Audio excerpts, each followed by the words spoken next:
Hello, welcome back to the ministry. This is Todd Cameron, and today I got a funny word for y'all.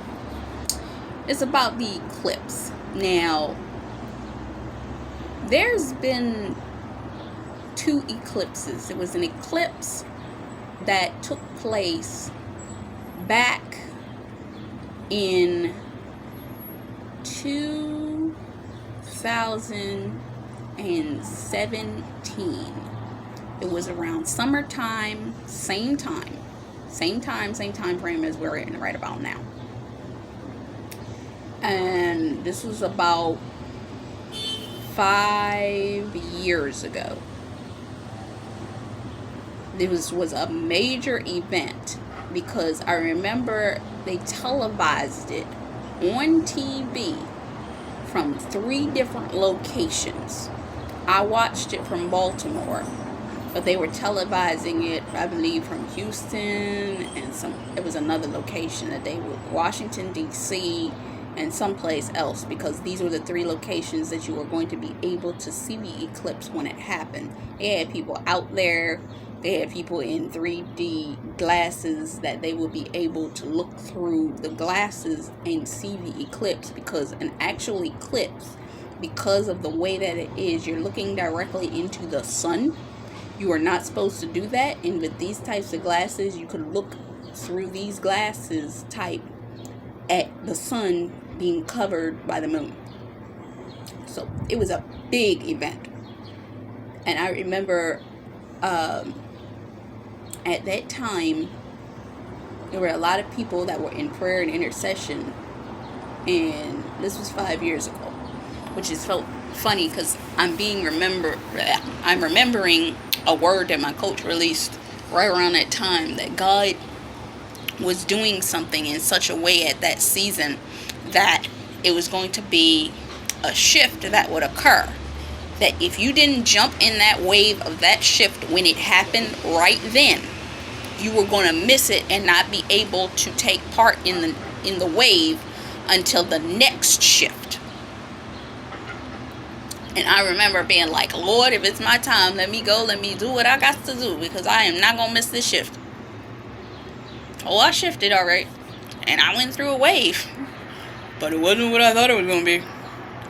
But what I'm hearing from a lot of the ministers that I listen to and have picked up over the past couple of years is that y'all was thinking that your shift and your move was the last shift. Your shift is this shift. Your last shift was the shift to shift you into the place where you will go into your training ground for your shift.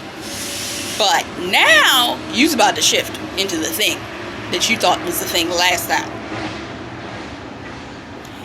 So, a lot of us have been in a season where we've been in preparation to be put into alignment. Now, I remember during that season, one of the ministers I listened to had released a word where God was preparing to bring about a righteous judgment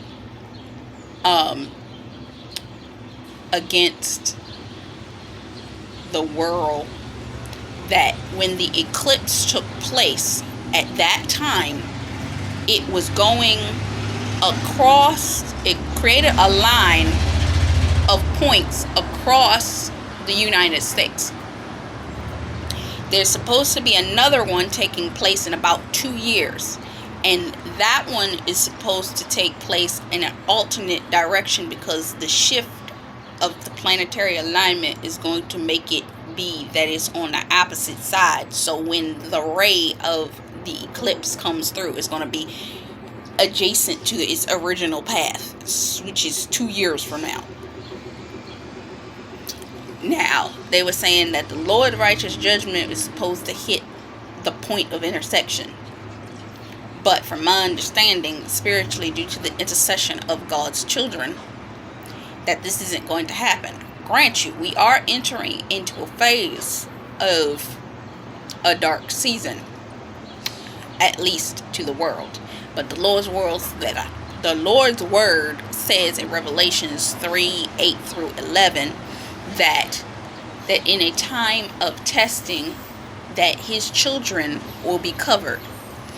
when God is testing every man, woman, and child, that his children will be seen as the ones that God loves. So those of us that have been sitting in the preparation season, as the Lord was preparing us for the manifestation of what is not only that we prayed for, but what is his desire for our lives, those of us that were praying, warring, fasting, crying, getting in deliverance 2, 3, 5 times, having our bodies flushed out, having our spirits flushed out, going through forgiveness and all this kinds of stuff, being delivered of pride and jealousy and envy and all of these things.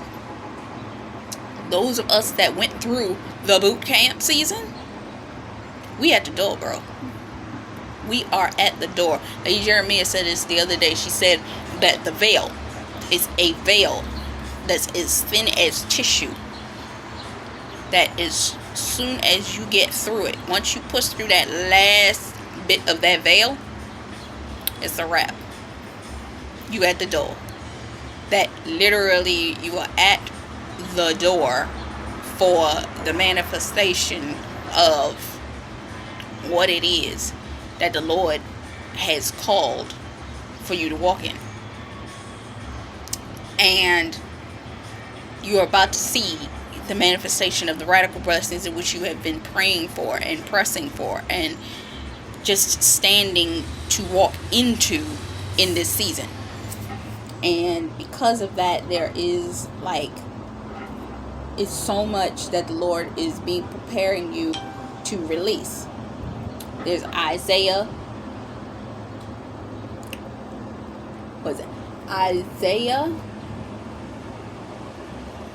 43 and 19, and then there's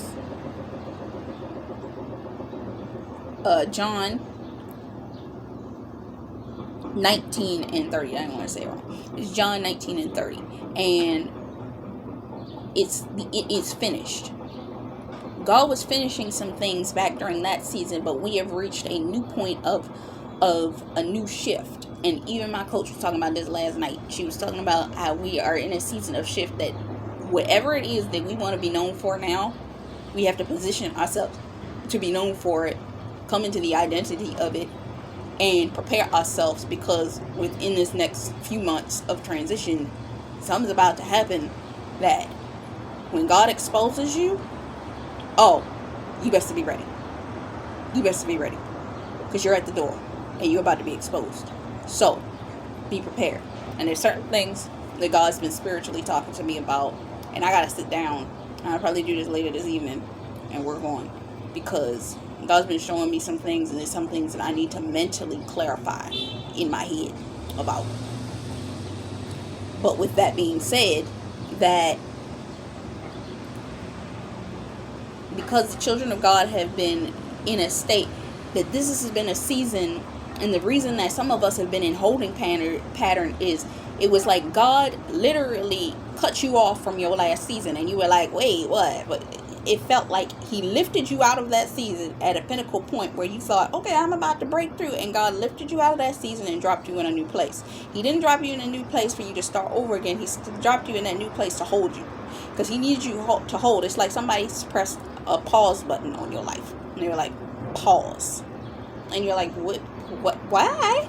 And what it is, you had projects, you had things that you were putting your hands to, you had things that you were working on, you had things that were you just was busy working into, and you were like, God, why am I on pause? God's like, I'm not putting you particularly on pause because I'm putting you on pause. I'm putting you on pause so that all that stuff that you still got things that you was working on, I need you to finish that. If I let you go in the route that you're going, you're about to hit something that is going to accelerate you, and you're not ready for that. So I need you to sit in this season where you feel like you're going around in circles and finish working on what I told you to work on. Finish it. A lot of us are almost finished with those projects. And God's like, okay, now I can let it go. When I release that pause button, you're about to be accelerated back into the position in which you were. Not where you were, but the position that you were supposed to walk into, and that you were imminently about to hit then, but I needed to pause you for a year or whatever amount of time he said he needed to hit you on pause. Some people have been in pause for about 18 months. Some people have been in pause since this whole thing, I'm going to call it a thing, happened in March 2020. Figure it out. You know what I'm talking about. Yeah. So a lot of us been on pause, and that God is like, yeah, it's now. You've hit that 5-year shift where we are back in the pocket that we were in 5 years ago for the shift that is going to occur. And everything was coming into alignment for this moment. It's called a culmination, because there's a kairos and a chronos. And we are right in that moment. Again, it's a pocket of time that there's going to be a shift. And a lot of things are being prepared to happen. What are these things that you need to get in alignment for? I'm going to tell you right now. Follow me. Business strategies are streams of income that maketh you rich. Making business plans. How many of y'all have been sitting down and you just got these random ideas for business plans? I don't know about you, but I know I've been getting business plans like crazy. God be pouring business plans on me like, God, what am I going to do all this? I accept it, I receive it, but I'm like, who you sending to help me with this? Because I got about 15,000 of these. Literally. Just about. I ain't even joking. Research, becoming knowledgeable of those businesses, about finances, as according to Deuteronomy 28:4, the fruit of your womb will be blessed, and the crops of your land, your young livestock, your calves, your herds, your lambs, and your flock. That's business. Prosperity and abundance. Checks in the mail. Money that's been held up. People have been starting to receive money. And I'm going to say this again. I'm going to say it after I finish this. Supernatural debt cancellation. Supernatural transfers of wealth. Inheritances. Windfalls. Dunamis power received of wealth and wisdom to take care of it.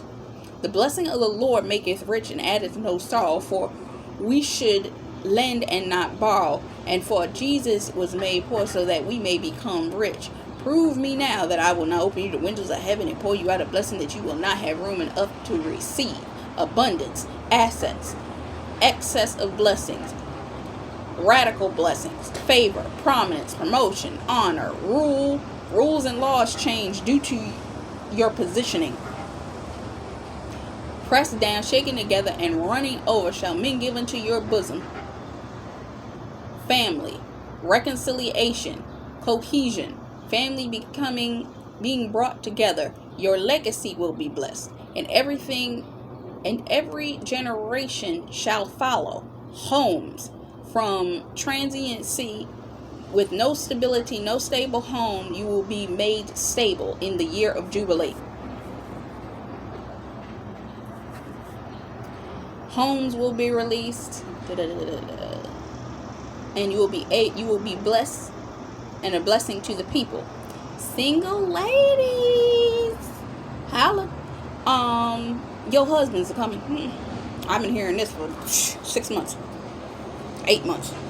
Your husbands are coming. All of our husbands are coming. This is the year. They've been saying this year is recorded to be the year of the most marriages. Your husbands is coming. Some of y'all ain't gonna leave this year without being married. Some of y'all may not leave this month without being married.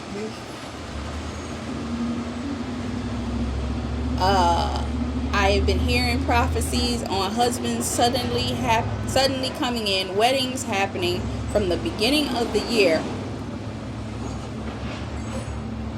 Pause. I'm gonna say this here. Everything I am reading is from August. Let me repeat that. August 2017. This is not this year's article. This is an article I wrote 5 years ago. Do you hear me? Am I making myself clear. This is relevant right now. I've been sitting on this article for 5 years. And when I tell you it's in alignment, and the article's name is the alignment of God. This is alignment for right now. Right now. Weddings are happening from the beginning of the year that are supposed to happen for this year through the end of next year.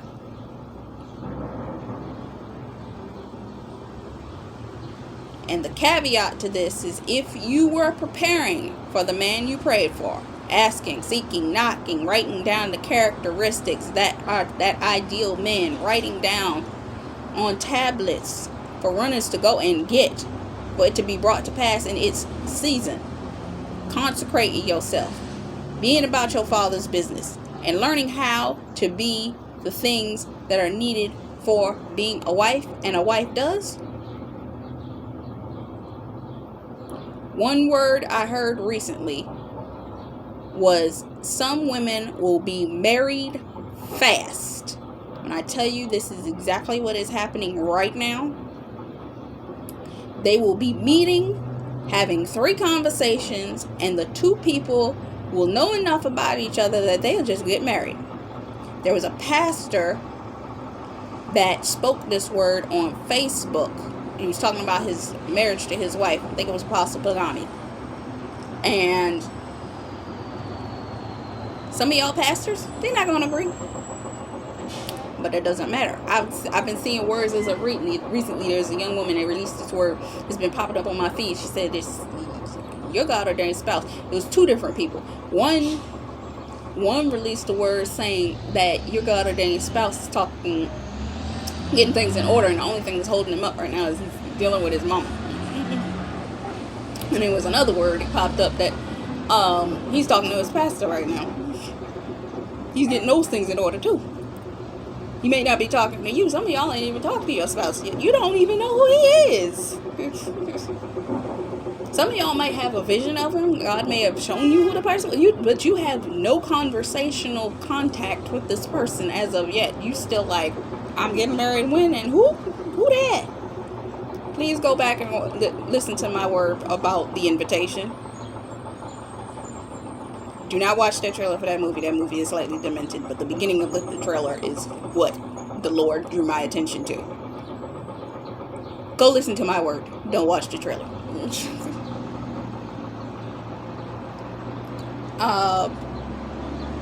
It will happen fast.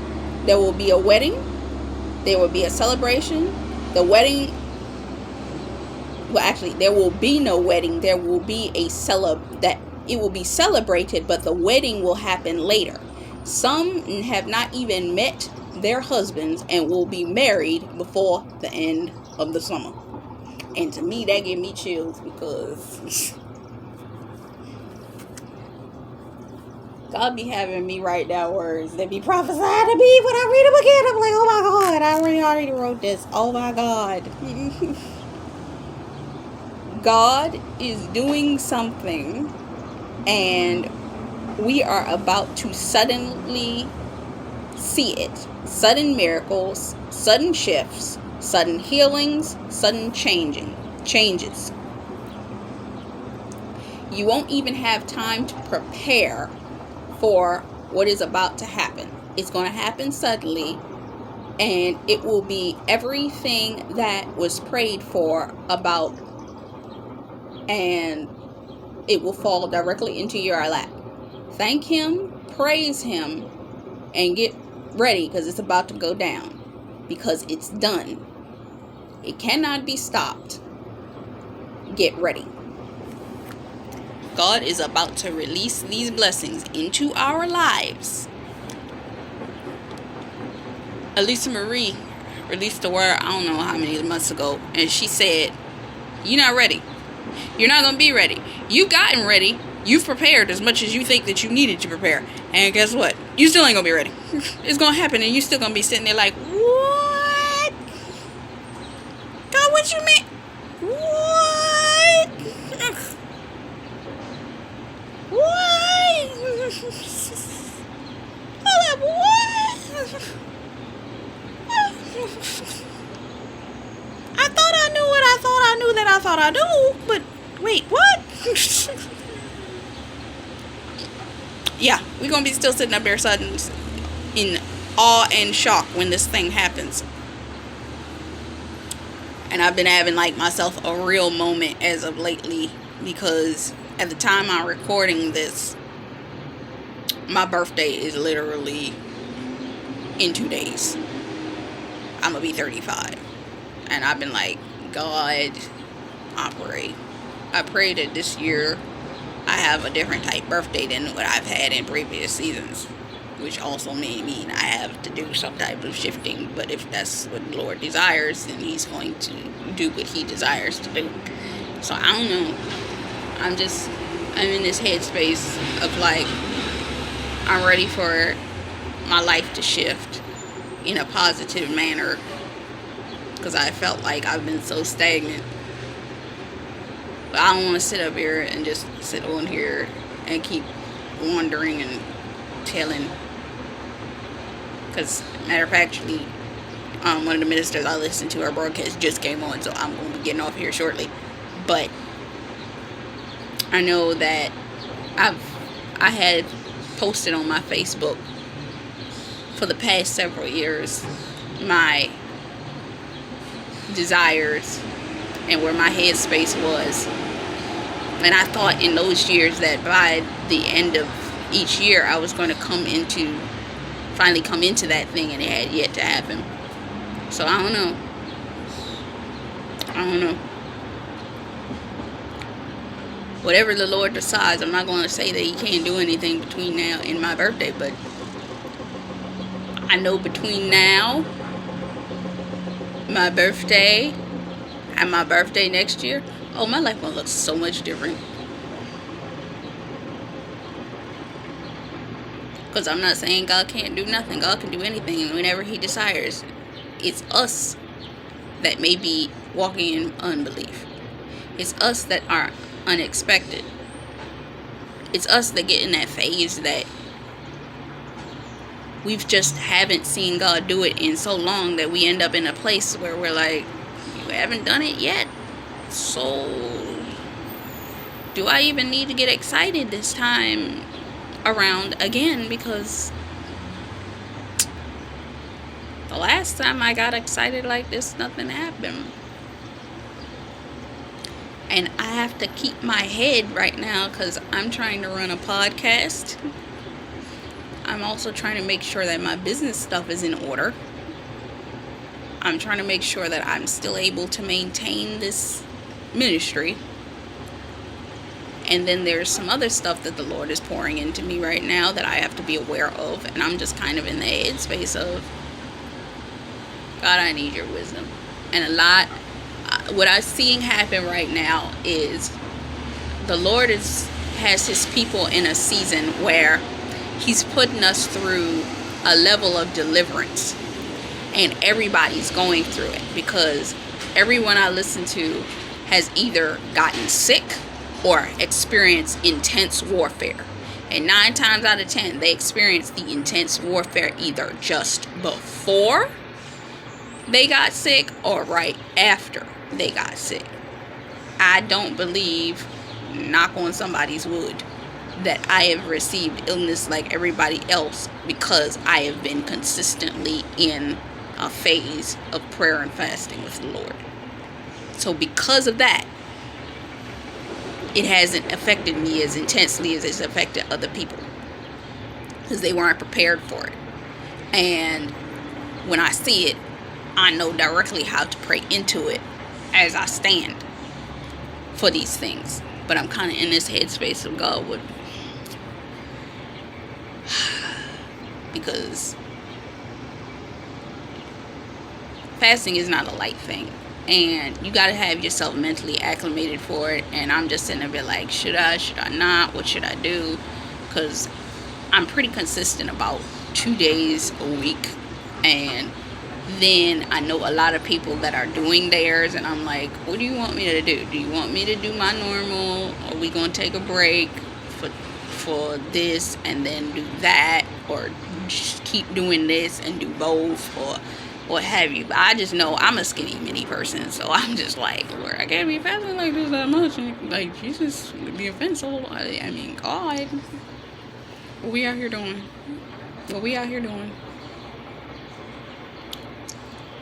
But I'm that type of person. I don't want to say that I'm experiencing a FOMO, fear of missing out. If I don't, then I'm gonna miss my open door, because I'm always talking to God. Because at the most part right now, my biggest issue is, if there's anything that the Lord needs from me, it would probably be forgiveness of myself and in relation to some other stuff. And I'm having a struggle with that. And I'm just like, is this the thing that's gonna hold me up? Is this the reason why I'm miserable right now? Because we can sit up here on these phones and be like, yes. And it was funny because even my coach was talking about this the other day. She's like, a lot of us, especially those of us that are in financial constraints, we sit up there wondering, why are we in financial constraints? And she brought up the spiritual reason. It's like, sometimes y'all are in financial constraints because your spirit isn't right, so it's not allowing you. And that's absolutely correct, because I'm pretty certain that Tiffany Montgomery has said this before, that God's not going to let you will run into financial blockages and financial stagnancy, because he doesn't want the spirit you're operating in and under to affect anybody else. So what happens is he stagnates you, and he's like, you're not gonna get no money, you're not gonna get no views, you're not gonna. And I'm just sitting there like, what did I do? Because I feel like I'm doing all of the things, and I'm not aware of what it is that I'm missing. Because I feel like, and I feel like I don't feel anything in relation to the thing that you're saying that I need to be healed from. So I don't know any difference as to whether it's worked or it didn't work, or how to make myself switch in my brain that thing will no longer have a hold on me. So all I can do is give it back to you and say, Lord, let your will be done. Because that's all I can say. Just the place that I'm in. Your will is your will, and let your will and your way be done. Have your way. Other than that, I can't say nothing else. So, that's what I had to say. God is getting us into alignment because he has radical blessings. And sometimes that pressure of feeling like, is there something else that I need to do? Do I need to fast more? Do I need to pray more? Do I need to praise more? What position do I need to be in? What position do I need to pray from for my God ordained spouse? Because maybe I'm praying amiss. And just being in the right headspace so that you are in alignment, so that you can receive all of these blessings that are coming. Because you don't want to miss this shift. I don't want to miss this shift. A lot of us are feeling like, I don't want to miss the boat. I don't want to miss the shift. I don't want to be right here and miss it. It's like Jonah, where Jonah was supposed to go to one place, and he got on the boat and was going in the wrong direction. He went through all kinds of warfare, and he's like, God, what's going on here? And the people were like, why are we in all of this mess? And he said, it's me, because I was supposed to go in the other direction. And they're like, oh, throw me off the boat. They're like, okay. Some of us need to get off the boats that we're on and get on the boat the Lord told us to get on in the first place, because we are operating in disobedience. And then all things will not go in the direction in which we're supposed to go, even if we don't understand how that thing's going to work. God does. Pride. Hello. Will have you sitting up there thinking that you can control the thing in which God's trying to tell you. And God's saying, I still need you to go in that direction, because that's the direction that your favor is in. Oh my gosh, we was talking about this last night. It's like some of us are in the wrong boat. You gotta go. Jonah. Because you're slightly off your alignment and you got an ETA to reach a particular point. If you get on your boat, I'll get you there in time. Ladies, some of y'all got weddings that y'all supposed to be standing next to a groom at in a minute. And you're on the wrong boat. Get it right. Get it tight.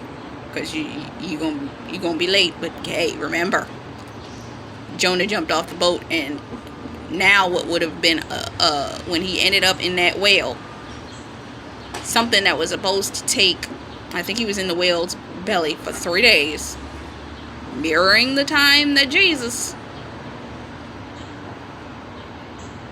death, burial, resurrection, he came out and he reached land twice as fast as he would have had he done it his own way.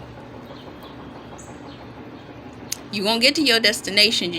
God's got you in a holding pattern. It's kind of like when you ask, if you've ever done this, and I suggest you do this anytime you're ever in a bind.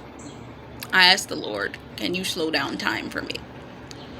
God will do that, because I ended up, and it was shocking because I asked him to do it and he did it, and when he did it, I was like, there is no way. It is only God that I got here on time, because I had 10 minutes. I had not gotten on the train yet. I had 10 minutes to get to my destination. I hadn't gotten on a train, and I know it takes 10 minutes to get from where I was on the train, at the very least, to get there, and another 10 minutes for me to walk in the door. I walked in the door 1 minute before the time, and I know when I looked at the clock, I had 10 minutes before I left, and I hadn't reached the train yet. God will orchestrate the situation that when your time and your alignment is necessary, all things are going to fall into place right together, right on time. You won't be late. All things will be in order. And like I said in my previous word, God just waiting on you. When you get right, everything will fall into place. You won't be late. Nothing will be out of order. So this is Taj McCameron for the ministry. Much love, faith, peace, and blessings. Until next time. Bye-bye.